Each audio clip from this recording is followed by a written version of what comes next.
Well, seems I finally returned from a week off, and the reason why I didn't have a review last week is because I knew every movie that was coming out last week was going to suck big time. I'll wait until they come out on Blu-ray to review those films, but I actually had an opportunity to go see an early screening for this movie. I actually saw this on Thursday night. I know it's a little bit late for me to post this review, but I want to take my time, collect my thoughts, and actually review the thing. And of course, the movie I'm talking about this week is The Quiet Ones. Now, The Quiet Ones is directed by John Pogue and it stars Jared Harris, Sam Claflin, Olivia Cooke. I'm reading the notes down here from IMDb. And basically, it's about this group of, there's an Oxford professor and some of his students or colleagues, and they're basically set out to trying to prove that this young woman by the name of Jane Harper, played by Olivia Cooke, isn't really possessed. It's more like a deep psychosis. It's kind of like there's something going on with her head. At least it's what they're trying to prove. Now, going into this movie, I was definitely expecting something a little bit more because, just 2 weeks ago we had a great horror thriller movie in Oculus. And so I thought, going into this, I was like, okay, let's see what they can do. Can this really be, as good a film as Oculus is? And I'm sad to say, no, it isn't. This film it follows every single cliche in the book. Number one, you have demon pictures in the beginning. Number two, you have the blonde chick who likes to sleep around with a lot of people. You have the one guy who's not really sure what he believes, and then of course the jump scares. My oh my, the jump scares. They are plentiful in this one. The thing about the jump scares is that you actually see them coming, and like some of them are so stupid. It's like the jump scare by itself is stupid enough, but there's this one, and this is kind of a spoiler, but it's not really, so don't worry about this. There's this one scene, I don't know why they had it, I guess it was just to get another jump scare in, where Sam Claflin's character is messing with his camera. One of his friends comes up, slams on the glass, holds a flashlight to his face, and starts laughing, maniacally, just to get a good scare out of the audience. And it's like, those scares, they're just so cheap.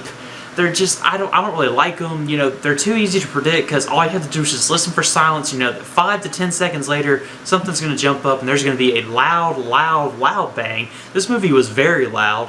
Like, I think I was deaf actually a little bit when I left this theater. But as I said, jump scares are plenty in this film. I don't really like them. I don't know why Hollywood continues to use them. It's just another cliche for these horror movies to follow. So unfortunately, this movie is jump scare galore. The one thing I did kind of like in this film were actually the performances from Sam Claflin and Olivia Cooke. Olivia Cooke did a really good job playing Jane Harper. She does this stare, and it's the most evilest thing you'll ever see in your life. Like, if you see the movie, she's very, very creepy, and she stares at you. I don't know how, like, this was obviously the most scariest stare I've ever seen. I can't even recreate it. Like, it chills you to your bone, and you're just like, ugh. You're like, just blink already, just blink. And she does it so well. And I really like the relationship that her and Sam Claflin's character have.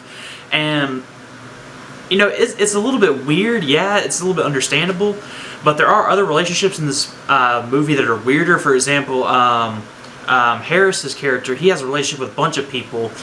I'm not going to say who, because that's kind of a thing that develops within the movie, but the relationship between Claflin and Olivia Cooke, I definitely liked it. I definitely like how he was trying to help her out versus, just trying to say, oh, there's something wrong with you.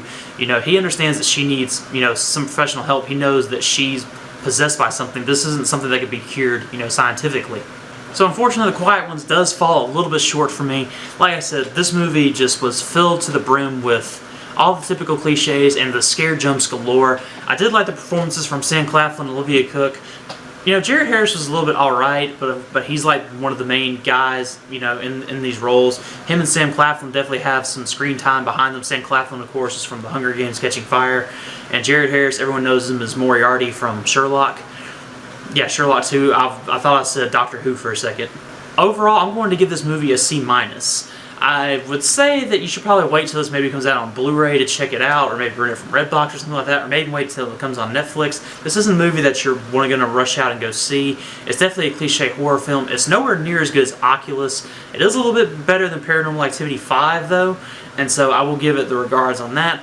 But that's just what I thought of the movie, and as always, it's now time for your guys' opinions on the movie. So in the comment section down below, let me know what you thought of the film. I'll be more than happy to hear your opinions. And be sure to hit like, comment, and subscribe for more content coming along the way. And as always, until I see you guys next time, I'm Joker777, and I'll see you guys later.